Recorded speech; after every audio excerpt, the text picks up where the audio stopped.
नमस्कार, आपका फिर से स्वागत है आई क्विज के एक नए पॉडकास्ट पर।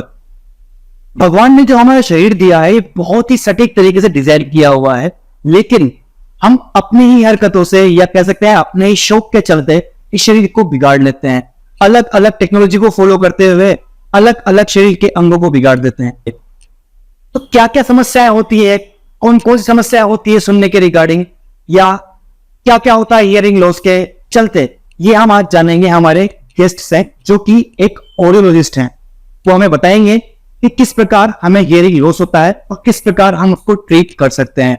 तो आज स्वागत करते हैं हमारे गेस्ट मिस्टर उमेश मेवाड़ा साहब, जो कि ऑडियोलॉजिस्ट हैं। So welcome to the show. Sir बहुत बहुत धन्यवाद आपका, आपने हमें इनवाइट किया और हम इस काबिल समझा कि हम लोगों को समझा सके। बहुत बहुत धन्यवाद उसके लिए। सर आजकल वैसे तो काफी ज्यादा जरूरत है लोगों को जानने की कान कितने खराब हो रहे हैं, तो आपका आना तो बहुत जरूरी था हमारे लिए। चलिए शुरू करते हैं आज का सिलसिला उमेश सर के साथ में। तो सर सबसे पहले जैसा कि मैंने बताया कि आप एक ऑडियोलॉजिस्ट हैं, तो सर क्या होता है ऑडियोलॉजिस्ट? आप यूं कह सकते हैं, जैसे मैं ले लैंग्वेज में बताऊंगा ताकि लोगों को भी उस बात पहुंचे, उनको भी समझ में आए। जिस किसी को भी सुनने का या बोलने का तकलीफ होता है, वो डिफरेंट काइंड्स ऑफ प्रॉब्लम्स होगी, आगे अपन डिस्कस करेंगे क्या रीजंस होते हैं। क्या जिस किसी को भी सुनने का और बोलने का तकलीफ होता है, तो हमारी हमारी स्टडीज के अंदर उसका क्योर कैसे किया जाता है, उसको कैसे सुधारा जाता है, किस पेशेंट को क्या रिक्वायरमेंट होता है, ये हम स्टडी करते हैं आगे। तो सर आगे बढ़ते हैं और थोड़ा जानते हैं सर ऑडियोलॉजिस्ट जो कि आपने बताया, क्या होती है ऑडियोलॉजी, क्या होता है इसके अंदर? ऑडियोलॉजी आप यूं समझ सकते हैं कि ऑडियो से रिलेटेड, आवाजों से रिलेटेड, बोलने से रिलेटेड जो भी समस्याएं होती है, उसका क्योर ऑडियोलॉजी के अंदर साइंस में आता है ना। ये एक यूं मान के चल सकते हैं अपन, जैसे ईएनटी जो सर्जन्स होते हैं वो आपको मेडिसिन प्रिस्क्राइब कर सकते हैं, आपको सर्जरी प्रिस्क्राइब कर सकते हैं। ऑडियोलॉजी के अंदर कान की टेस्टिंग, पेशेंट को किस तरह का अगर उनको हियरिंग लॉस है तो किस किस टाइप के उनको हियरिंग एड्स लग सकते हैं, और जिन पेशेंट्स को बोलने का तकलीफ है, लाइक छोटे बच्चे हो गए, वो हकलाते हैं, तुतलाते हैं, बहुत सारे मेल्स होते हैं जिनको फीमेल वॉइस होती है, उनका वॉइस को चेंज कैसे करना है, ये हम ऑडियोलॉजी के अंदर स्टडी करते हैं। अब ये तो एक पार्ट हो गया। अब ऑडियोलॉजी के अंदर अपन ने दो पार्ट कर लिए इसके अंदर, एक तो हियरिंग का और एक स्पीच का। हियरिंग के अंदर डिफरेंट टाइप की टेस्टिंग्स होती हैं डिफरेंट पेशेंट्स के लिए, वो एक सेक्शन आ जाता है। और स्पीच के अंदर डिफरेंट डिलेड स्पीच होता है, किसी को डिमेंशिया होता है, बहुत सारे ऐसे पैरालाइज पेशेंट होते हैं जिनका आवाज वगैरह चल जाता है, उनके लिए अलग अलग कैटेगरीज के अंदर हम कह सकते हैं कि इनका क्योर कैसे करना है, वो हम ऑडियोलॉजी के अंदर कंसिडर करते हैं। तो सर कैसे पता लगता है कि किसी को हियरिंग लॉस हुआ है? आप कोई टेस्टिंग करते हैं या फिर क्या? हाँ, जनरली देखा गया है कि पेशेंट को हियरिंग लॉस होने से उसको हियरिंग एड लगने तक कम से कम 7-8 साल निकल जाते हैं। कम से कम 7 से 8 साल निकल जाते हैं। शुरुआत कहाँ से होती है कि मान लीजिए कहीं आप सोशल गैदरिंग्स वगैरह में गए, आप देख रहे हैं कि सब लोग वहां पे बात कर पा रहे हैं, लेकिन आपको कुछ तकलीफ हो रही है समझने की। आप टीवी वगैरह देख रहे हैं तो आप देख रहे हैं कि सब 25 वॉल्यूम पे टीवी देख पा रहे हैं, और कहीं ना कहीं मैं उसको 40 पे करके देख पा रहा हूँ। मोबाइल की रिंग बज रही है, आपको बहुत सी बार पता नहीं पड़ता। तो बहुत सारे सिम्टम्स होते हैं जिससे आपको खुद भी महसूस होने लग जाता है कि मुझे कहीं ना कहीं सुनने का इशू है। बिल्कुल। तो जनरल हम टेस्टिंग से उसको पता लगा सकते हैं कि आपको किस तरह का लॉस है और उसका ट्रीटमेंट क्या है। सही है सर, सही। तो इसमें तो अलग अलग टेस्ट होते होंगे, क्योंकि किसी का हियरिंग लॉस कम होता होगा, किसी का ज्यादा होता होगा, और ये एज पे भी मैटर करता है। डेफिनेटली मैं आपको समझा देता हूँ किस एज के पेशेंट के लिए क्या टेस्ट रिक्वायर्ड होता है जी। सबसे पहले बात करें नियोनेट्स या इन्फेंट्स, जो छोटे बच्चे होते हैं। जनरली ये एक उनके लिए ऐसा टेस्ट है क्योंकि वो आपको रेस्पॉन्स नहीं कर पाएंगे, तो उनके लिए एक टेस्ट होता है बेरा है ना। बेरा टेस्ट होता है, उसके अंदर क्या होता है, इलेक्ट्रोड्स के थ्रू हमें पता पड़ता है कि बच्चे को हियरिंग लॉस है या नहीं है। और बिल्कुल जो नियोनेट्स होते हैं, आजकल क्या होता है, जैसे बच्चा पैदा हुआ, आपको कैसे पता पड़ेगा कि बच्चे को हियरिंग लॉस है या नहीं है? तो उसके लिए ओई टेस्ट होता है, ये स्क्रीनिंग टेस्ट होता है। आप मतलब नियोनेट जो पैदा हुआ बच्चे को उसका टेस्ट करवा सकते हैं, स्क्रीनिंग टेस्ट करा सकते हैं, और उसके अंदर रिफ्लेक्शन प्रेजेंट है या नहीं है, आपको ओएई टेस्ट से पता पड़ जाता है। तो मैं हमेशा रिकमेंड करूंगा कि जब भी अगर आप कैपेबल हैं तो बच्चे का आप एक बार हियरिंग स्क्रीनिंग करवाने पैदा होते हैं, ताकि अगर बाय कभी कभार अगर ऐसा हो जाता है कि बच्चे को हियरिंग लॉस बाय बर्थ होता है, तो आप उसके लिए फ्यूचर रेडी रहें। बिल्कुल सही। ठीक है। सेकंड अब बात हो गई कि एडल्ट्स के अंदर कैसा पता पड़ता है। एक सिंपल टेस्ट होता है ऑडियोमेट्री टेस्ट। ऑडियोमेट्री टेस्ट के अंदर क्या करा जाता है कि आपको डिफरेंट फ्रिक्वेंसीज पे आपको बीप सुनाई जाती है। अब आप किस फ्रिक्वेंसी पे क्या बीप पकड़ पा रहे हो नहीं पकड़ पा रहे हो, वो ऑडियोमेट्री टेस्ट के अंदर आपका आ जाता है। ऑडियोमेट्री टेस्ट के अंदर आप ये मान के चलिए आपके कान के अंदर कौन से कान में कितना % हियरिंग लॉस है, किस फ्रिक्वेंसी पे कितना हियरिंग लॉस है और किस कारण से हियरिंग लॉस है, ये सारा का सारा ऑडियोमेट्री रिपोर्ट के अंदर आ जाता है। तो जैसा कि आपने बताया कि अलग अलग कान में टेस्ट होता है, तो क्या कान के कुछ पार्ट होते हैं या फिर क्या है? डेफिनेटली हमारे कान के मेजरली 3 हिस्से होते हैं, है ना। हमारा आउटर ईयर जिसको हम ईयर कैनाल और ये पिन्ना बोलते हैं, है ना। क्या इसके अंदर का जो पोर्शन होता है मिडिल ईयर जिसको हम कहते हैं, उसके अंदर हमारे कान के पर्दे और हमारे शरीर की जो 3 सबसे छोटी हड्डियां मैलस, इंकस और स्टेपस, ये तीनों हड्डियां आ जाती है, उसको मिडिल ईयर हम बोलते हैं। उसके अंदर का जो पोर्शन होता है कोक्लिया। हाँ, तो अब आपके कान के किस हिस्से में तकलीफ है, अगर जैसे पिन्ना वगैरह अगर डेवलप नहीं है, बचपन से किसी का कान डेवलप नहीं होता, बंद होता है, तो बाय सर्जरी वगैरह भी आजकल पॉसिबल है कि इसको डेवलप किया जा सकता है। कैनाल वगैरह भी बहुत हद तक कह सकते हैं हम पॉसिबल है।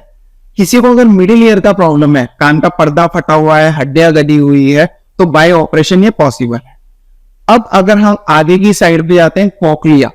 अगर कोक्लिया डैमेज है, चाहे वो 2 साल के बच्चे का डैमेज हो, चाहे वो 50 साल के बच्चे का डैमेज हो या 18 साल के इंसान का डैमेज हो, उसको कहीं ना कहीं हियरिंग एड की तरफ ही मूव करना पड़ता है। और जिनको अगर हियरिंग एड से भी रेस्पॉन्स नहीं मिले, तो उसके लिए एक हायर सर्जरी होती है, इसको कोक्लियर इम्प्लांट बोलते हैं। काफी एक्सपेंसिव सर्जरी होती है। 0 से 5 साल के बच्चे का तो गवर्नमेंट फ्री करती है, बहुत सारी गवर्नमेंट फ्री करती है। 5 साल से ऊपर का लमसम मान के चलिए अब 10-12 लाख रुपए जैसा खर्चा इन्वेस्टमेंट लग जाता है इसके अंदर। तो सर जैसा कि आपने बताया कि कोक्लिया का ट्रीटमेंट हो जाता है, ट्रांसप्लांट हो जाता है, तो ये किसी का डोनेट किया जाता है किसी के द्वारा या फिर क्या कैसे होता है इसका ट्रांसप्लांट? नहीं, हमारा जो कोक्लिया होता है उसके अंदर कुछ इलेक्ट्रोड्स वगैरह आपको इंसर्ट किए जाते हैं, जिससे आपके ब्रेन पे पाथ डायरेक्ट बना दिया जाता है एक्सटर्नल आवाजों का। तो मतलब आपका जो कोक्लिया वीक होता है उसके उस पोर्शन के अंदर इलेक्ट्रोड आपके डाल दिए जाते हैं ताकि आप प्रॉपर्ली सुन पाए। वो काफी बड़ा मशीन होता है और यहाँ पीछे लगते हैं और इस तरह से कान के ऊपर हैंग होता है। सही है सर। बहुत सारे पेरेंट्स ऐसे करते हैं कि वो जैसे बच्चा उनको पता पड़ गया 1-1.5 साल के अंदर के बच्चे को हियरिंग लॉस है, तो काफी टाइम निकाल देते हैं, वो इग्नोर कर देते हैं, उसी कर देते हैं कि शायद अब बोलना सीख जाएगा, अभी तो 1 साल का ही हुआ है, 2 साल का ही हुआ है। कई बच्चे लेट बोलना सीखते हैं, तो जनरली टेस्टिंग नहीं करवाते हैं, उस टाइम को निकालते जाते हैं। और देखा गया है कि जो आपका लर्निंग एज होता है 0 से 5 साल के अंदर अगर बच्चा जो लर्न कर लिया, क्योंकि लैंग्वेज इस टाइम के अंदर आके आ जाती है, 0 से 5 साल का बच्चा बहुत अच्छी तरह एक्सप्रेस कर पाता है अपने आप को। बिल्कुल सही है। अगर वो एज निकल गया, फिर उसके बाद में आप जाके कि अब हम इसका कोक्लिया इम्प्लांट करा देते हैं या हम इसको हियरिंग एड पहना देते हैं, फिर आप बहुत ज्यादा लेट हो जाते हैं। फिर जो रिजल्ट आने चाहिए वो बच्चे के अंदर नहीं आ पाता, मतलब अकॉर्डिंगली उसका डेवलपमेंट नहीं हो पाता है। हाँ, प्रॉपरली नहीं हो पाता, कहीं ना कहीं वो और बच्चों से पीछे रहता है ये चीज। तो सर ये आप जो हियरिंग लॉस को ट्रीट करते हैं, क्योर करते हैं, ये कैसे करते हैं? क्या क्या इंस्ट्रूमेंट होते हैं जो आप लगाते हैं? हाँ, सबसे पहले क्या होता है कि जैसे कोई भी जैसे एडल्ट हो गए, बच्चे हो गए, उनका सबसे पहले स्क्रीनिंग किया जाता है, टेस्टिंग किया जाता है। उसके अंदर हमें पता पड़ जाता है कि पेशेंट को हियरिंग लॉस किस तरह का है, उसको कान के बाहर वाले हिस्से में तकलीफ है, अंदर वाले हिस्से में तकलीफ है। मोस्टली 70 to 80% जो पेशेंट होते हैं जिनको हियरिंग लॉस होता है, वो बाय हियरिंग एड और बाय कोक्लियर इम्प्लांट ही ट्रीट होता है, और उसका सर्जरी या ट्रीटमेंट नहीं होता अगर आपको इंटरनल प्रॉब्लम है तो स्क्रीनिंग के बाद में हमें पता पड़ जाता है, टेस्टिंग के बाद में हमें पता पड़ जाता है कि पेशेंट को किस कान में कितना हियरिंग लॉस है। अगर उसको दोनों कानों में हियरिंग लॉस होता है तो दोनों कानों के अंदर हियरिंग एड लगता है, और अगर एक कान में हियरिंग लॉस होता है तो एक कान में हियरिंग एड लगता है। आजकल के जैसे एडल्ट्स हो गए, युवा हो गए, वो चाहते नहीं है मशीन लगाना, वो परेशान रहते हैं। बिल्कुल बिल्कुल परेशान रहते हैं, वो नहीं पहनना चाहते कि मैं मशीन पहनूंगा मुझे परेशानी आएगी, लोग देखेंगे, टोकेंगे, बोलेंगे, तो अपना काम चलाने लगते हैं। वो क्या करते हैं, लिप्स रीडिंग करके या फिर एक्सप्रेशन देख के कुछ ना कुछ अपना एक अलग वे प्रिपेयर कर लेते हैं कम्युनिकेशन करने का, पर वो एक बिल्कुल गलत प्रैक्टिस है। आजकल के मार्केट में इस तरह के भी हियरिंग एड डिवाइस अवेलेबल हैं कि दूसरे तो छोड़ो, आपके घर वाले आपको बता नहीं सकते कि आपने कुछ कान के अंदर पहना हुआ है। ओके, इंटरनली फिक्स होता है या क्या उसका? इंटरनली फिक्स नहीं होता, कान का कैनाल का नाप लिया जाता है, नाप के बाद में जो कंप्यूटराइज चिप्स जो होती हैं उसके अंदर रखी जाती हैं और वो एक्सटर्नली लगता है। आप सोते समय, नहाते धोते समय उसको निकाल सकते हैं और बाकी होल डे आपकी जो रनिंग लाइफ है उसके अंदर पहन सकते हैं। बहुत सिंपल सा सॉल्यूशन है। इसका कोई साइड इफेक्ट नहीं होता है कुछ अगर, क्योंकि काफी लंबे टाइम तक हम इलेक्ट्रॉनिक डिवाइस से जुड़े हुए हैं, तो it can affect your body. Good question Mohan साहब, आपने अच्छा क्वेश्चन पूछा। आजकल जो डिवाइसेस आ रहे हैं वो उस तरह से फुली डिजिटल कंप्यूटराइज मशीन्स आ रहे हैं। Computerise machines in the sense आप मान के चलिए, जो आपका ग्राफ बना हुआ है लॉस का, वो आप सेम टू सेम मशीन के अंदर इनहेरिट कर सकते हैं। तो जहां पे आपको जितने गेन की रिक्वायरमेंट है, मशीन उतना ही गेन देगा, तो वो आपके लिए बिल्कुल भी हार्मफुल नहीं है। लेट्स से आप छोटा सा एग्जांपल ऐसे समझ सकते हैं, जैसे मान लीजिए मुझे चश्मा लगा हुआ है, अब मेरा पर्टिकुलर आई का एक नंबर आ गया कि इतने आई का मुझे नंबर लगेगा। अब उसके अकॉर्डिंग अगर मैं चश्मा पहनता हूं तो मेरी विजिबिलिटी भी अच्छी होगी और वो मेरे लिए कोई नुकसान वाली बात बिल्कुल नहीं। सही। उसी तरह अगर आप हियरिंग एड भी आपके रिक्वायरमेंट के अकॉर्डिंग पहनोगे, आपके लॉस के अकॉर्डिंग पहनोगे और एक अच्छा हियरिंग एड पहनोगे तो कोई तकलीफ नहीं होती। इवन ये है कि आप लॉन्ग टर्म के अंदर डे बाय डे बेटर करोगे, आपकी मेंटल स्ट्रेंथ अच्छी होगी, आप स्ट्रेसफुल लाइफ से बाहर आ जाओगे और जहां आपको बहुत ज्यादा फोकस करना पड़ता था हर चीज को समझने के लिए, वो आप बिल्कुल फ्रीली कर पाएंगे। तो जो स्टूडेंट्स होते हैं वो अच्छी तरह अपनी स्टडीज कर सकते हैं, जो बिजनेसमैन होते हैं वो अपने बिजनेस को अच्छी तरह रन कर सकते हैं। बहुत सारे आते हैं हमारे पास में, उनकी बहुत सारे बिजनेस टूट जाती है, कस्टमर कुछ कह रहा है वो जवाब कुछ और दे रहे हैं, इस तरह की प्रॉब्लम वो फेस करते हैं। जब वो हियरिंग एड यूज करने लगते हैं वो देखते हैं अब लाइफ में बहुत ज्यादा चेंज आ चुके हैं। बिल्कुल, अब वो बिजनेस भी अच्छी तरह कर पा रहे हैं, सोशल गैदरिंग्स में भी जा पा रहे हैं, तो उनको उठने बैठने में शर्म अब नहीं आ रही है। तो सर, एक आप तो काफी लंबे टाइम से इसको ट्रीट कर रहे हैं, क्योर कर रहे हैं। अगर मैं आपसे पूछूं कि एक ट्रेडिशनल मशीन जो पहले हम लगाया करते थे, इसको यहाँ पर हैंग करते थे या पॉकेट में डालते थे, एक ईयरफोन हुआ था, तो वो बेटर है या फिर जो आजकल के जो हियरिंग एड आ रहे हैं छोटे से कान में ईयरबड्स के लगाते हैं, वो बेटर है?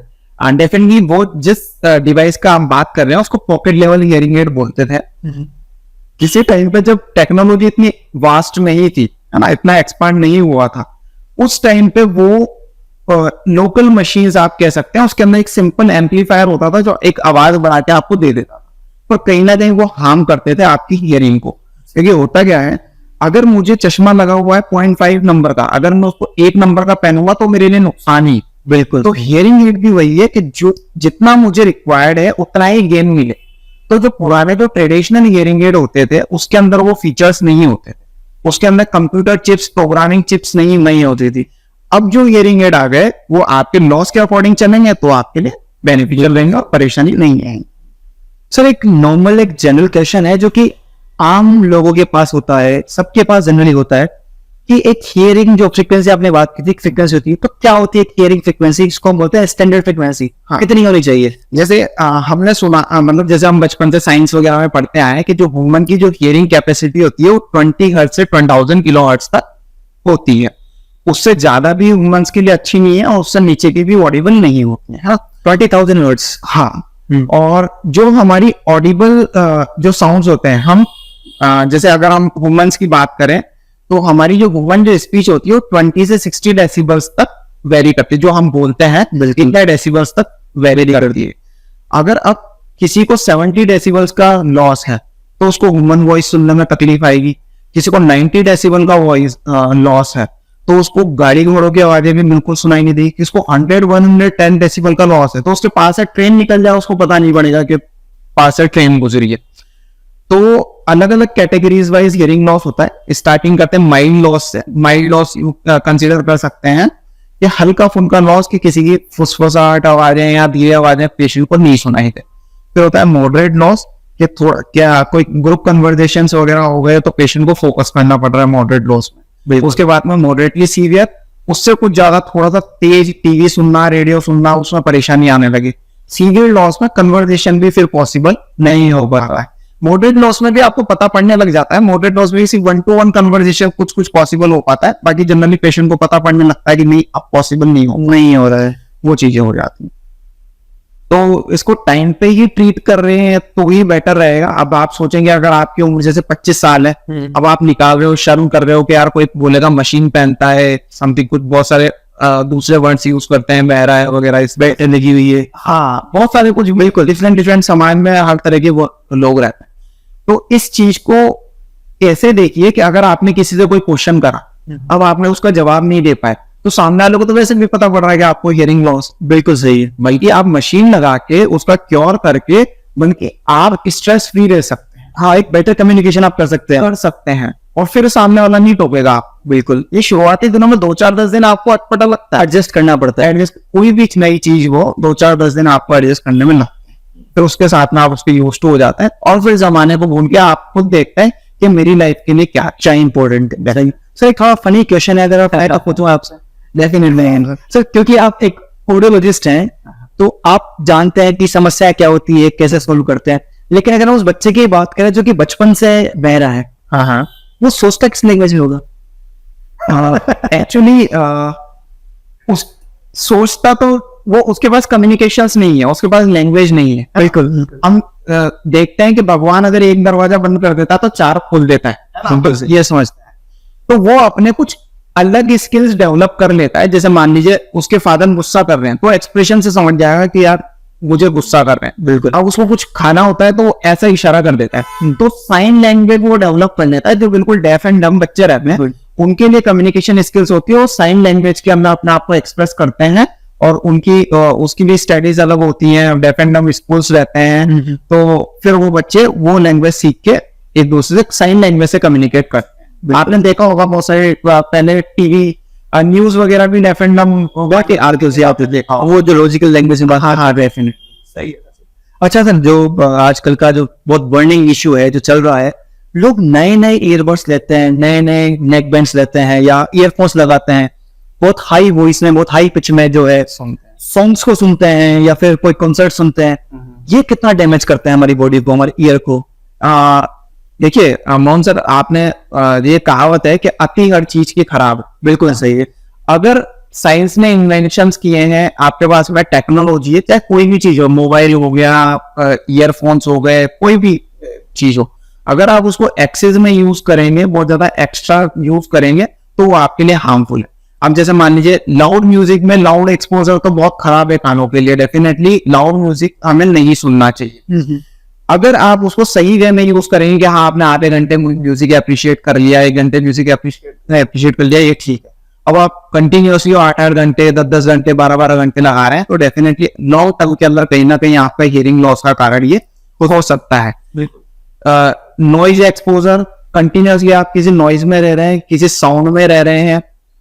मैं आपको हियरिंग लॉस के कारण बता देता हूँ क्या क्या कारण होते हैं। बिल्कुल बिल्कुल, ये बहुत सारे हमारे दर्शक भी जानना चाहेंगे कि हियरिंग लॉस होता क्यों होता है। सही, एक तो होता है, इसको प्रेस्बिक्यूसिस बोलते हैं, एज रिगार्डिंग हियरिंग लॉस जिसको होता है। जैसे किसी का एज बहुत ज्यादा हो गया, 70 साल, 80 साल, 90 साल, बहुत ज्यादा बुजुर्ग हो गए, तो उनको एक हियरिंग लॉस मिल सकता है। हेरिडिटी हम बोल सकते हैं, वंशानुगत। जैसे मेरे 4 फादर्स को था तो मेरे फादर को आया, मुझसे डिलीवर हुआ, मेरे चिल्ड्रंस को गया, तो इस तरह का भी हियरिंग लॉस होता है। अच्छा, ये जेनेटिक्स भी फॉलो करता है कि अगर आपके 4 फादर्स को वो आपके ब्लड रिलेशन में किसी को हुआ है तो हो सकता है आपको भी वो हो, है ना, पॉसिबिलिटी है इस चीज। डेफिनेटली कोई भी टॉक्सिक मेडिसिन वगैरह, जो भी आप लॉन्ग टर्म्स के मेडिकेशंस कहते हैं कि लंबे समय से हम कोई दवाई ले रहे हैं जो कहीं ना कहीं हमें साइड इफेक्ट डालती है, तो सबसे पहले आपकी हियरिंग पे इम्पैक्ट कर सकती है। ओटोस्क्लेरोसिस पाया जाता है मोस्टली फीमेल्स के अंदर। ये होता दोनों को है, मोस्टली फीमेल्स में आप कह सकते हो ओटोस्क्लेरोसिस। इसके अंदर क्या होता है, हमारे कान की जो 3 सबसे छोटी हड्डियां हैं उनका मूवमेंट बंद हो जाता है ना। आपका पर्दा वाइब्रेट करता है, पर्दे से हड्डी वाइब्रेट करती है, तो वो मूवमेंट थोड़ा बहुत हो जाता है, हाँ वो बंद हो जाता है। तो इसकी वजह से हियरिंग लॉस का प्रॉब्लम होने लगता है। एक आपने देखा होगा जो फैक्ट्री वर्कर्स हो गए, ट्रैफिक पुलिस वाले हो गए, ट्रक ड्राइवर्स हो गए, ये कंटिन्यूसली एक नॉइज एक्सपोजर में रहते हैं। ट्रैफिक पुलिस वालों को दिन भर उनको ट्रैफिक का आवाज आता है, जो फैक्ट्री वर्कर्स होते हैं उनको दिन भर मशीनरी वगैरह की आवाज आती है, तो उनको हाई फ्रिक्वेंसी नॉइज आपको मिलेगा। दूर की आवाजें समझ में नहीं आना, अंडरस्टैंडिंग में तकलीफ आना, इस तरह का प्रॉब्लम होता है। प्लस एक रीजन और है कि कोई भी आपको हेड इंजरी हो गई, ट्रोमा हो गया, ये भी एक रीजन है। कभी कभार ऐसा होता है कि हम शादी पार्टी में गए, सडन हम कभी डीजे वगैरह के आगे बैठ गए और डीजे ऑन हो गया, तो हम देखते हैं कि हमारी जो हियरिंग लॉस है वो सडन हियरिंग लॉस हो जाता है। तो इन सब चीजों से हमें बचना चाहिए। और जो अगर कुछ हियरिंग लॉस का कारण होता है, कोई डायबिटिक पेशेंट्स होते हैं, बीपी वाले पेशेंट्स होते हैं, उनके अंदर भी हियरिंग लॉस मिलता है। किसी किसी को नशे की बहुत गंदी आदत है, ज्यादा अगर वो स्मोक कर रहा है, ज्यादा ड्रिंक कर रहा है, तो वो भी कहीं ना कहीं हियरिंग लॉस का, अल्कोहल और सिगरेट भी हियरिंग लॉस का कारण। तो जैसा कि सर ने बताया, हियरिंग लॉस आपके सिगरेट पीने से, ज्यादा सिगरेट पीने से और अल्कोहल कंज्यूम करने से हो सकता है। तो मैं अपने जो दर्शकों को बोलूंगा, अगर आप करते हैं तो उसको कम कर दें, और नहीं करते हैं तो बहुत बढ़िया है, क्योंकि ये भी एक कारण हो सकता है आपको हियरिंग लॉस, सुनने में आपको प्रॉब्लम हो जाए। तो थोड़ा आगे बढ़ते हैं। डेफिनेट। और जैसे कि आपने बताया कि बोलने के लिए भी आप थोड़ा गाइड करते हैं, ट्रीट करते हैं। I am also speech language pathologist. बोलने के लिए मैं कहना चाहूंगा, जैसे बहुत सारे बच्चे रहते हैं जो तुतलाते हैं, हकलाते हैं, या जिनको हियरिंग लॉस होता है बचपन में, उनके पेरेंट्स, उनको मान लीजिए किसी बच्चे को बचपन से हियरिंग लॉस है और उसके पेरेंट्स ने उसको 7 साल 10 साल बाद मशीन लगाया है, तो वो डिलेड स्पीच हो जाता है। मतलब जो उसकी एज के बच्चे सीख पा रहे हैं, बोल पा रहे हैं, वो बच्चा नहीं बोल पा रहा। तो ऐसे बच्चों को बोलना सिखाना, उनको बराबर लाना, उनको वोकेबलरी पूरी उनकी प्रिपेयर करवाना, ये एक स्पीच लैंग्वेज पैथोलॉजिस्ट का काम होता है। जो बच्चे तुतलाते हैं उनको सही, अब तुतलाने का भी कारण क्या होता है, बहुत ज्यादा पैम्परिंग, बहुत ज्यादा कार्टून देखना। बहुत सारे बच्चे बचपन से कार्टून देखते हैं। बिल्कुल। तो जो देखेगा वो सीखेगा।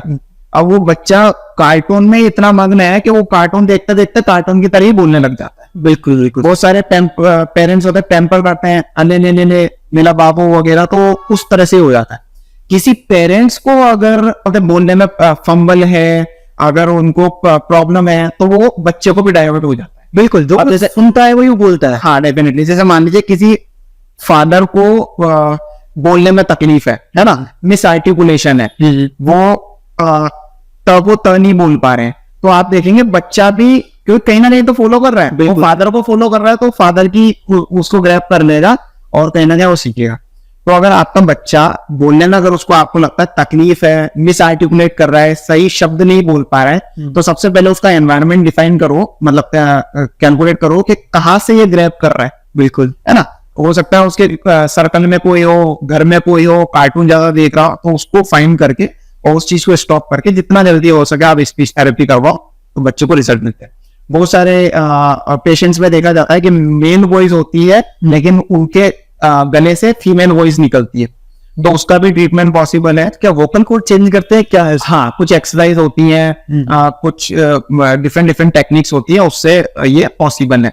कोई फीमेल वॉइस, तो फीमेल होती है जो उनका जो वॉइस होता है हार्श होता है, हैवी होता है मेल्स की तरह, वो भी कन्वर्जन स्पीच लैंग्वेज। अगर किसी को अपनी वॉइस को हेवी करना है, जैसे कि मिस्टर बच्चन की तरह करना है, बच्चन साहब जो है हमारे, उनकी तरह करना है, क्या करना होता है? इसकी वोकल एक्सरसाइज वगैरह होती है। जनरली तो ये प्रैक्टिस नहीं करनी चाहिए, जो नेचर ने दिया। हाँ, उस कंडीशन में जब मेल है और फीमेल ही निकल रही है, तब तो फिर हम समझते हैं कि हाँ, चेंज की जरूरत है।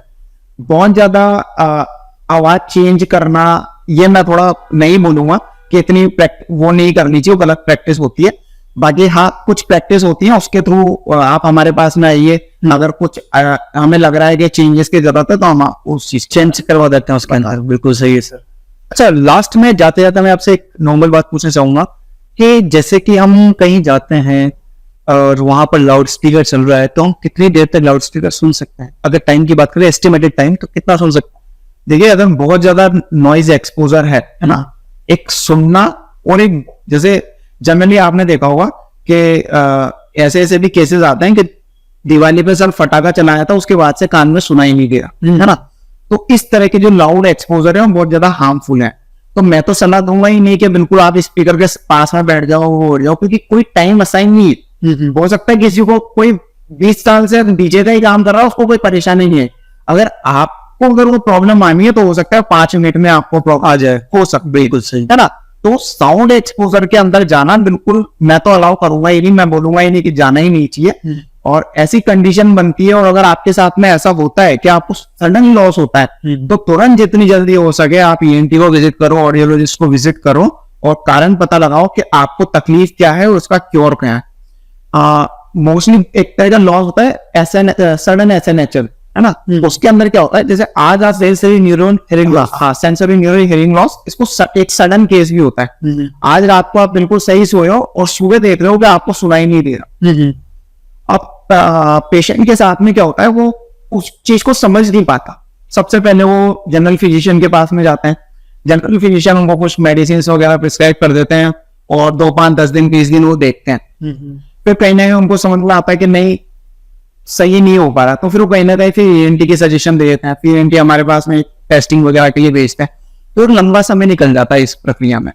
सडन एसएनएचएल एक ऐसा लॉस है कि आप उसको जितनी जल्दी डॉक्टर को विजिट करेंगे उतना उसका क्योर होने की संभावना है। अदरवाइज अगर 2-4 महीने निकल गए, महीने 2 महीने निकल गए, 7 दिन के अंदर अंदर अगर आपने दिखा दिया तो उतने ज्यादा चांसेस बढ़ जाते हैं उसको क्योर करने के। जितना ज्यादा आप लेट होते गए, आपकी हियरिंग को वापस आने की गुंजाइश उतनी ही कम होती जाती है। तो अगर आपको इस तरह की सिचुएशन कभी बनती है, आपको या किसी आपके आसपास कोई देखते हो, कभी सडन ऐसा कुछ होता है कि अभी मैं सोया और सुबह मेरे को तकलीफ हो गई, तो तुरंत आप ईएनटी विजिट करो, ऑडियोलॉजिस्ट को विजिट करो, तो जो भी आपको सही एडवाइस होगी वो दी जाए, मिल जाएगी। सर कोई मैसेज हमारे दर्शकों के लिए? डेफिनेटली मैं मैसेज देना चाहूंगा। बहुत सारे लोग आज भी हियरिंग लॉस को अवॉइड करते हैं, ये एक गलत चीज है। जिस तरह से आंखों के ऊपर चश्मा लगता है, उसी तरह मान सकते हैं कि अगर आपको हियरिंग लॉस है, आपके डॉक्टर ने, आपके ऑडियोलॉजिस्ट ने अगर आपको हियरिंग एड प्रिस्क्राइब किया है, तो आप उसको जल्दी से जल्दी एक्सेप्ट करो। एक्सेप्ट करने के बाद में क्या होगा, आपकी सोशल लाइफ इंप्रूव होगी। अगर आप कोई बिजनेस कर रहे हैं तो आपको और अच्छे रिजल्ट्स मिलने लगेंगे, और आप देखेंगे कि आपको बहुत सारे जो नुकसान हो रहे थे हियरिंग की वजह से, आप कहीं उठने बैठने में शर्माते थे, कहीं समाज में कहीं जाते थे तो आप अवॉइड करते थे, फ्रेंड्स के बीच में नहीं बैठते थे, टीवी देखने में तकलीफ हो रहा है, मोबाइल सुनने में तकलीफ हो रहा है, आप शर्म के मारे घर पे रहना पसंद करते हैं, तो इन सब चीजों से, एक स्ट्रेस वाली लाइफ से आप निकल जाएंगे जितना जल्दी आप उसको एक्सेप्ट करेंगे। बहुत समय अगर आप निकाल देंगे तो आप देखेंगे कि अगर बहुत ज्यादा समय निकल गया तो आपकी अंडरस्टैंडिंग, आपका जो तर्क शक्ति होती है, हिंदी में जो हम कहते हैं कि तुरंत सुन के तुरंत जवाब देने वाली जो पावर होती है आपके पास ना, वो धीरे धीरे कमजोर हो जाती है। आप सुनते तो हैं, फिर समझ नहीं पाते अगर आपको लंबे समय का हियरिंग लॉस है तो इस परेशानी को जितनी जल्दी क्योर करते हैं हम, उतने अच्छे हमें रिजल्ट मिलने लगते हैं। धन्यवाद।